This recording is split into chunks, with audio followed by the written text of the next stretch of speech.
Hello, hello, hello, hello. Ayan.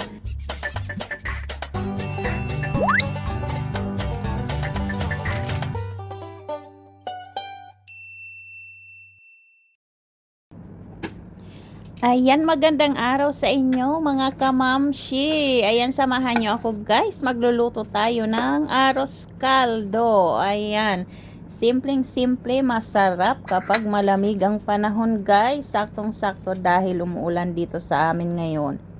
Ayan, nalagyan ko na ng oil ang ating kasirola guys. Malaking kasirola na ang ginamit ko. At syempre, ilagay natin yung ginger or luya.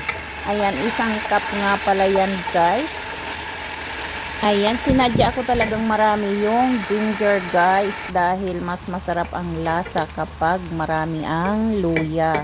So ayan, ginisa-gisa muna natin. Medyo mag-brown siya. At syempre, ilagay natin yung chicken. Ayan, chicken legs and chicken thighs guys. Ayan, kung gusto nyo ng medyo mas maliliit dyan ang hiwa, pwede naman. Ayan, diskarte nyo na yan guys. Ayan, medyo malaki-laki yung aking pagkahiwa kasi parang kitang-kita kapag isinurb namin siya guys. So ayan, takpan muna natin habang ginigisa siya para mag-absorb yung luya. Ayan guys, syempre buksan natin yan at halu-haluin. Ayan, so ginisa ko muna ang chicken para hindi siya malansa guys.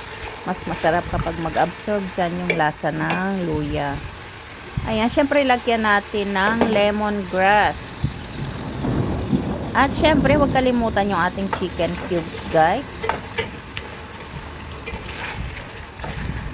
Ayan, bali na miss ko kasi guys magluto ng arroz caldo at isa pa nagustuhan kasi yan ng amo ko. Kaya minsan talagang ipinagluluto ko siya ng ganyan.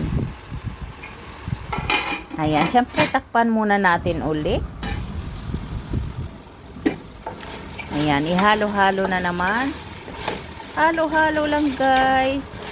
Ayan, kapag naigisa na natin ng maigi yan. Syempre lagyan natin ng asin. Ayan, kayo na ang magtansya ng asin guys kung gaano karami ang gusto nyong ilagay. Ayan, syempre depende yan sa inyong panlasa. At syempre ilagay na natin yung ating rice. Ayan, syempre hugas na yan, malinis na at ibinabad ko siya ng ilang minuto guys bago natin ihalo dyan sa ating ginigisang chicken. So ayan, halu-haluin lang yan. At syempre ilagay natin yung ating pinakuloang tubig. Ayan. So ganyan ako magluto guys. Pinapakulo ko na muna yung tubig para mas mabilis yung kanyang pagkukulo bago natin ihalo dyan sa ating sabaw. Ayan. So kumukulo na siya guys.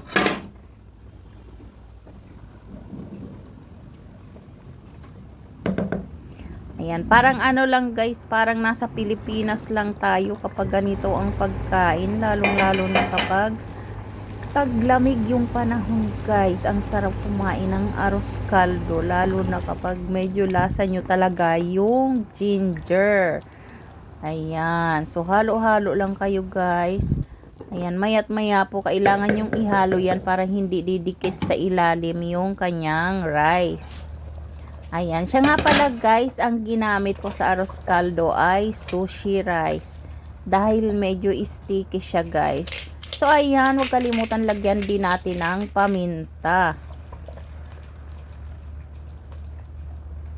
Ayan, tsaka pwede kayong magdagdag guys ng hot water kapag nakikita nyo na malapot na yung kanyang sabaw.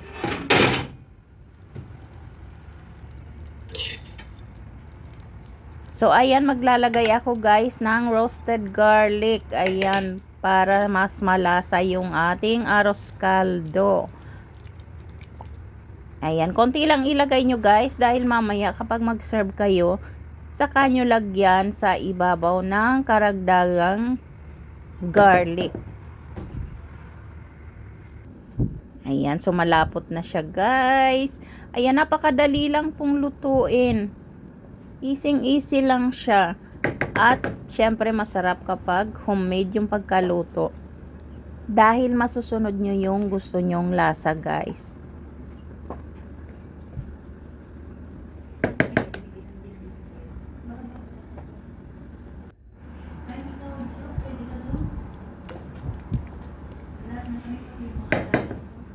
Ayan, so okay na yan, guys.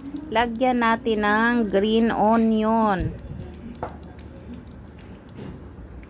Ayan, 'di ba saktong-sakto yung kanyang pagkalapot, guys. So ganyan lang at pwede na natin yang hanguin.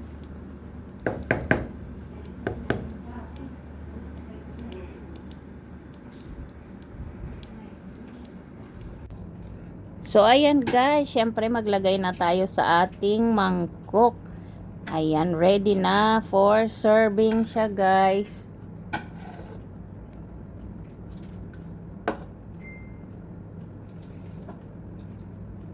Ayan, saktong-sakto ito, guys, kapag malamig ang panahon. Ayan, masarap siya. Ayan, syempre maglagay tayo ng boiled egg, guys, ng roasted garlic at green onion. Ayan, so ready na siya, guys. Ayan, pwede na natin yan i-serve.